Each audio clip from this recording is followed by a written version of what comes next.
Hey Scott, hey everyone else. So yeah, I had a good week. I actually really enjoyed this week of running.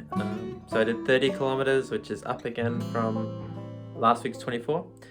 I started the week with a 15K run, and as I mentioned in my last video, actually all of my runs this week were with a friend, which was really cool. It was actually really fun to just get out and go for a run with someone, and it's so much easier to be motivated to just get out of the house and go for especially a long run when you're meeting someone to do it. So yeah, I met up with 3 different people over the week. 2 of those runs were with the same person. And that's just because the restrictions have changed a bit in Victoria, so I was able to meet them. They were just outside my radius before, but now I can travel halfway to meet them in the middle. And yeah, so I started off with a 15K run with a guy who, he's pretty fit, or has been in the past especially. He's just getting back into running now, but yeah, he's had some really good times. Hasn't done a lot of distance running, so this was actually probably his only second 15K run ever. And that's sort of his longest run that he's ever done. But yeah, we did all right. It was a good run. We did it in a little bit less than an hour and a half. So yeah, pretty decent overall. I really enjoyed it. Made it go quicker doing it with a friend. And then the other runs were just all 5Ks because I think most of them are just sort of like the other 2 guys that I ran with. They're both just getting back into the running routine. So they weren't keen to do a super long run. But yeah, just went out for a 5K run. And it was actually probably faster. Both of those were probably a little bit faster than I'd usually run a 5K, especially just for a day-to-day training sort of time.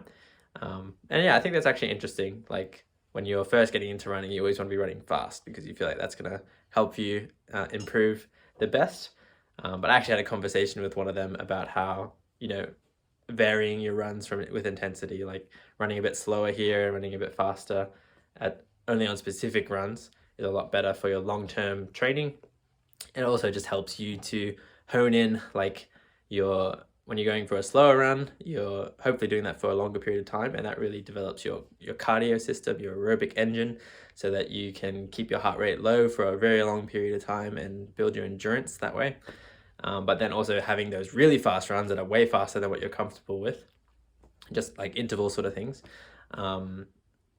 they are really helpful in building your anaerobic engine. So you just get faster leg speed basically, and you get used to running at a faster speed. So yeah, I had that chat with one of them and he really appreciated that. Hadn't heard a lot of that sort of thing before. So yeah, it was really positive overall. I just had a really good week. So the rest were just 5K runs. Did 3 more 5K runs, which made it up to 30 total.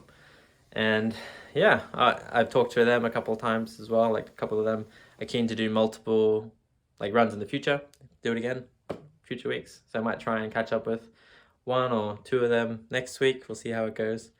And yeah, hopefully soon Scott will be able to meet for our next run together whenever the radius is big enough. It's not quite there yet, but hopefully in the weeks to come, it'll eventually get there. So I'm looking forward to that. But yeah, ultimately, I'm pretty happy with a 30K week. Something I did notice was soreness at the end of the week. So I'm a little bit disappointed with that. Like actually just really bad shin pain, especially when I finish my run. But yeah, I'm hoping that's just shin splints and it'll go away. I always know when I start increasing mileage, I do notice shin pain. But yeah, it's been pretty bad this last week. But I'm not too worried about it. But yes, Scott, it's annoying that your foot isn't feeling too good. But yeah, just hopefully in the weeks to come, it will recover, and those new implemented weeks of rest in between your increased weeks will be really helpful for you to maintain that in a long period of time. But yeah, there's no real rush, I guess, with our training at the moment. I think we're both just trying to get back into it, finish off the year well.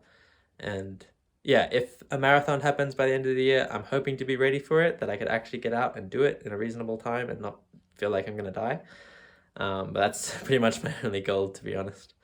So yeah, we'll just see how the end of this year goes. And I'm actually pretty excited to think about what next year could look like if everything goes well in the near future.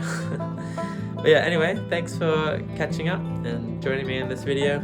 I'll catch you in my next video next week on Thursday, and Scott will see you on Tuesday. And make sure if you didn't see his last video, check that out as well. Alright, I'll catch you guys later. See ya.